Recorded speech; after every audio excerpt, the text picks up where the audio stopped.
చూడ్డానికి ఎంత ఎర్రగా రౌండ్గా బాగుంది కదండి టమాటా.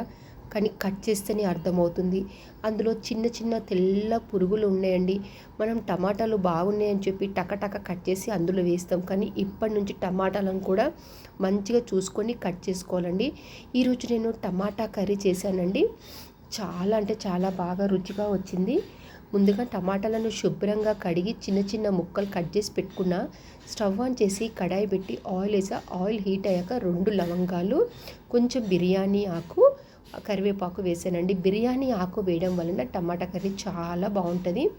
మంచిగా ఉల్లిపాయ కూడా వేసి అటు ఇటు కలిపి మూత పెట్టండి. తర్వాత ఎల్లిపాయని తీసుకొని కచ్చా పక్కగా దంచి అందులో వేయండి. ఎల్లిపాయ వేయడం వల్ల కూడా టేస్ట్ బాగుంటుందండి. టమాటా ముక్కలు కూడా వేసి మంచిగా నూనెలోనే మగ్గనివ్వండి. ఇలా మగ్గియడం వలన మనం నీళ్లు కూడా ఎక్కువగా పోయవలసిన అవసరం లేదండి. మంచిగా నూనెలోనే ఉడికిపోతుంది. తర్వాత కొంచెం కారం, ధనియాల పొడి, ఉప్పు వేసి అటు ఇటు కలిపి ఒక 10 మినిట్స్ మూత పెట్టి వదిలేయండి. కొంచెం పసుపు కూడా యాడ్ చేయండి.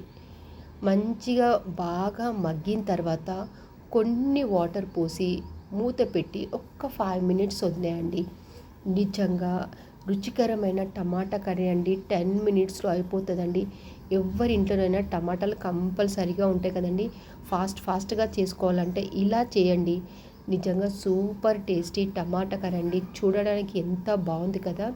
ఇందులో నెయ్యి వేసుకొని ఆమ్లెట్ నంచుకొని తినండి. నిజంగా ఎంత రుచికరమైన టమాటా కర్రీ అండి. మీకు కూడా నాకు నచ్చిందని అనిపిస్తుంది. నచ్చితే లైక్ చేయండి, కామెంట్ చేయండి, సబ్స్క్రైబ్ చేయండి. ఫస్ట్ టైం చూస్తే కంపల్సరీ సబ్స్క్రైబ్ చేసుకోండి. చూడండి, రుచికరమైన టమాటా కర్రీ అండి. చూడ్డానికి ఎంత కలర్ఫుల్గా ఉంది కదా. నచ్చితే లైక్ చేయండి.